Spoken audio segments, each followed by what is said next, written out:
Hi everybody, welcome to the Predictions Game Week 8. It's myself, Mark House and Atul Jani here. Hello there, pundits, and welcome to Game Week 8, a surprising game week. Oh, absolutely, I think surprise is the order of the day really.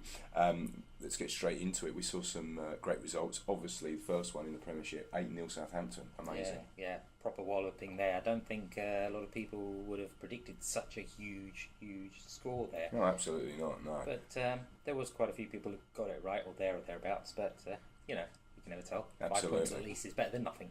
Well, someone who maybe not got it bang on, but someone that did get a particular game bang on this week was Lee. 150 points on the hot shot game. Well done, that's fantastic going.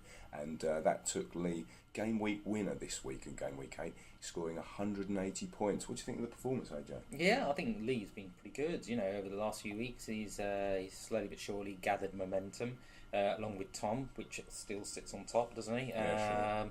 It's making an exciting race.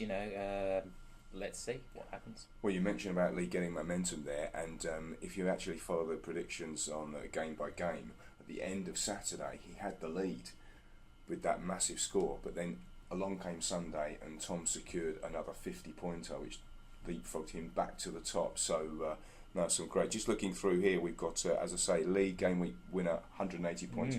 Monil had a career high in the prediction, 95 points this game week. Well done there. Well done. And Tom himself, 90 points. It's getting a bit regular for Tom now. He's looking really good.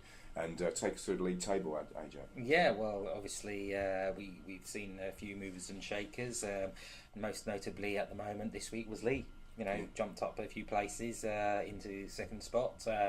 That consequently meant a few people like myself, Craig and Zhao, unfortunately had to make room for that, and we're sliding down the table, but we will hold our balance, I think. Well, also you've got Nick and Pendra as well. They're coming up unnoticed really, just kind of making good ground, but they're making northward trend, so that's really good there. Just looking at the cup as well, because we had that as well, and unfortunately Tom went against the cup form, and well, not cup form, but the stats maintain his cup form, but he's 3 out of 3 so far, beating yourself. Unlucky there, mate. And congratulations to Tom. At the end of the day, it just proves that it doesn't mean anything. Stats do not mean anything, and as you always say, records are there to be broken. There you go. Yeah, Monil, not only did he have a brilliant week for himself on the league, he also beat Craig in the cup, so he's flying at the moment. Another one to look out for too. And also, we mustn't forget Anton. Unfortunately, went down to Pendra, which is quite a close game there in the cup. But they're both doing okay so far. Yeah, so far so good. I mean, personally, a little bit disappointed. Anton is falling a little bit behind at the moment. But as I always say, got to be in it to win it. Certainly do. Now, looking forward to game week 9. We've got a massive game coming up. It's a Super 6 game, but for the Premiership itself, it's Manchester United versus Chelsea. Chelsea unbeaten.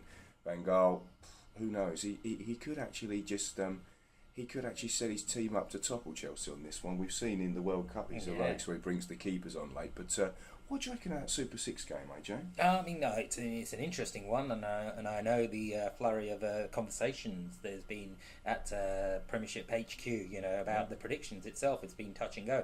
Some people opting for the obvious Chelsea, some for Manchester United. Will it be a 1-0? Will it be a 1-1? Will it be a 2-1? Pundits, I'll leave that one up to you, but I would say it's going to be very close. It's going to be pretty close indeed. Well, listen, get your predictions in for game week 9. Game week 8 was a really good week, especially if your name's Lee. But keep going, everybody. I can see some real traction there. Everybody's got some enthusiasm going for it as well. And yeah, it's really looking good so far. So game week 9, get your predictions in, and best of luck. And as I say, pundits, you've got to be in it to win it. And don't forget, as Mark says, it's a marathon, not a sprint as well. And finally, before I go, I'd just like to wish one of my favourite fans a happy birthday. Happy birthday, Tegan House.